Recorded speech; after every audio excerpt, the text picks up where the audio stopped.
44 லட்சம் அங்கே போய் கொடுக்க முடிஞ்ச நேருவால் போராடுற மக்களுக்கு 5 பைசா கொடுக்க மனசு வரல. எவ்வளோ பெரிய முரண்பாடு உச்சம் பாருங்க. கூட ஒரு 2 லட்சம் இன்னும் 44 லட்சம் 1 கோடி போட்டால் அவங்களுக்கு சம்பளத்தையே கொடுத்துடலாங்க வருஷம் ஃபுல்லாக.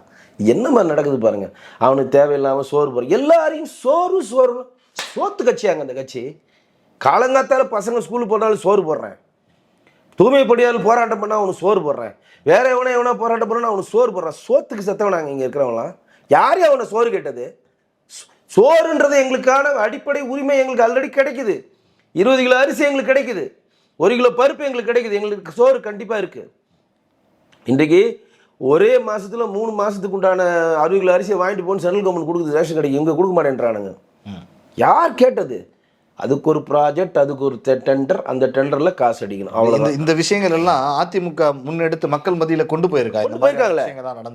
எடப்பாடி கொண்டு போயிருக்காங்க. இப்போ கொரோனா பீரியடில் மக்கள் அவதி விட்டுறாங்க. அந்த டைம் நம்ம உணவு வழங்க நானே கிட்டத்தட்ட 7-8 மாதம் டெய்லி காலை மதியம் ஈவினிங் சாப்பாடு வழங்கியிருக்கேன். ஆனால் அதையே ரோட்டில் படுத்து கிடப்பாங்க, ரூல் போவதுக்காக போய் வழங்கியிருக்காங்க. அது ஏற்றுக்கொள்ளப்பட்டது. ஏன்னா வேலை வெட்டி இல்லை, உற்பத்தி இல்லை, ஃபண்ட் இல்லை, மக்களுக்கு அடுத்த கட்ட செயலை நோக்கி நகர்த்த முடியாதுன்ற ஒரு ஃபண்டில் ஒத்துக்கலாம். இன்றைக்கு எல்லாருமே வேலை செய்கிறாங்கப்பா, எல்லார் குடும்பமும் நல்லா இருக்குப்பா. இன்னைக்கு தமிழ்நாடு சென்னை, நீங்கள் வேளச்சேரி சைடோ பள்ளிக்கரணை சைடோ நங்கநல்லூர் சைடெலாம் போய் பாருங்கள். சென்னையாக இருக்குது. என்ன மாதிரி பில்டிங்ஸ் இருக்குது பார்த்தீங்களா? இன்றைக்கி செம்மஞ்சேரி சைடெலாம் போனீங்கன்னா, இன்றைக்கி மெட்ரோ போட்டிருக்காங்க, நாவலூர்லாம் போய் பாருங்கள். சான் பிரான்சிஸ்கோ தோற்றுறோம், அப்படி இருக்குது. அவ்வளோ பெரிய முன்னேற்றத்தை நோக்கி நம்ம நகர்ந்துட்டு இருக்க இந்த வேலையில் நான் சோறு போடுறேன், தூய்மை பணியாளர் போராட்டினா சோறு போடுறேன், பசங்களுக்கு காலை உணவு திட்டம். என்ன காலை உணவு திட்டம்?